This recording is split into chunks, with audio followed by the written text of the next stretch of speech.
Hello viewers, welcome to PP Spicy kitchen.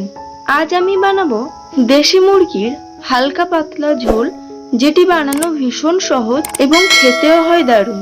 এখানে আমি 1 KG পরিমাণে চিকেন নিয়েছি। এর মধ্যে দেব 4 চামচ রসুন বাটা, 4 চামচ আদা বাটা, 3 থেকে 4টে পেঁয়াজ কুচানো, দেব কাঁচা লঙ্কা, দেব টক দই,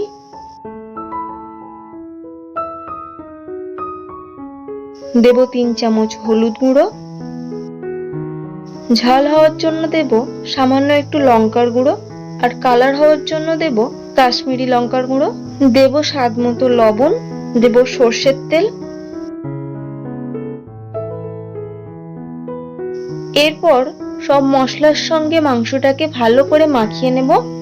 তোমরা চাইলে এর মধ্যে সামান্য গোলমরিচের গুঁড়ো অ্যাড করতে পারো, তবে আমি এখন দেব না, কেননা লাস্ট একটা স্পেশাল মশলা অ্যাড করব। ডবল টাইম গোলমরিচ দিলে একটা তিতকুড়ি ভাব চলে আসবে।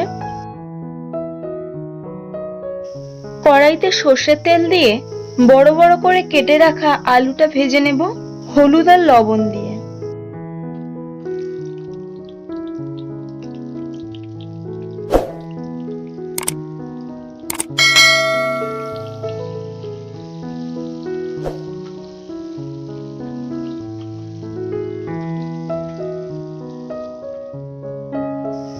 আলুটাকে এরকম ভাবে ভেজে তুলে নেব।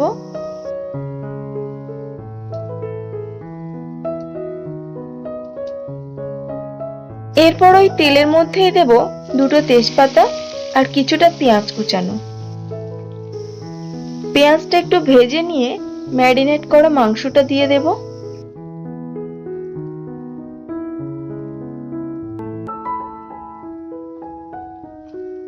মাংসটাকে ভালো করে কষিয়ে নেব। মাংস যত ভালো কষানো হবে খেতে ততই ভালো হবে। মিনিট 10 কড়াইতে দিয়ে এরকম ভাবেই নাড়তে হবে। মাংস কষাতে কষাতে প্রায় সেদ্ধ হয়ে যায়।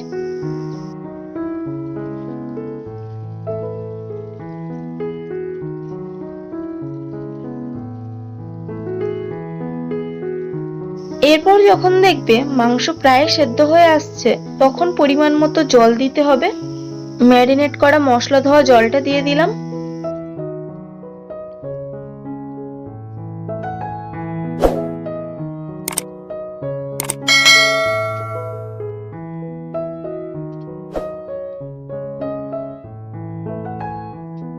ভেজে রাখা আলুগুলো দিয়ে দেব।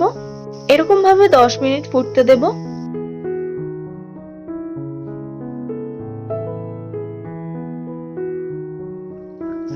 যখন মাংস এবং আলু ভালোভাবেই সেদ্ধ হয়ে যাবে, তখন গ্যাসের ফ্লেমটা কমিয়ে একটা মশলা দেব।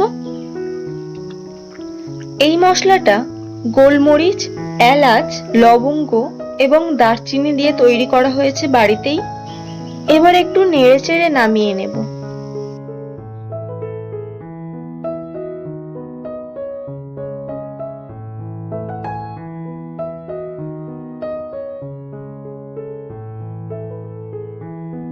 তো এই সহজ এবং হালকা মাংসের ঝোল আপনাদের কেমন লাগলো কমেন্ট করে অবশ্যই জানাবেন। ভালো লাগলে একটা লাইক, আর আমার চ্যানেলে যারা নতুন তাদের কাছে অনুরোধ চ্যানেলটিকে সাবস্ক্রাইব করে পাশে থাকার। সবাই ভালো থাকবেন। আবার ফিরবো নতুন কোনো রেসিপির ভিডিও নিয়ে।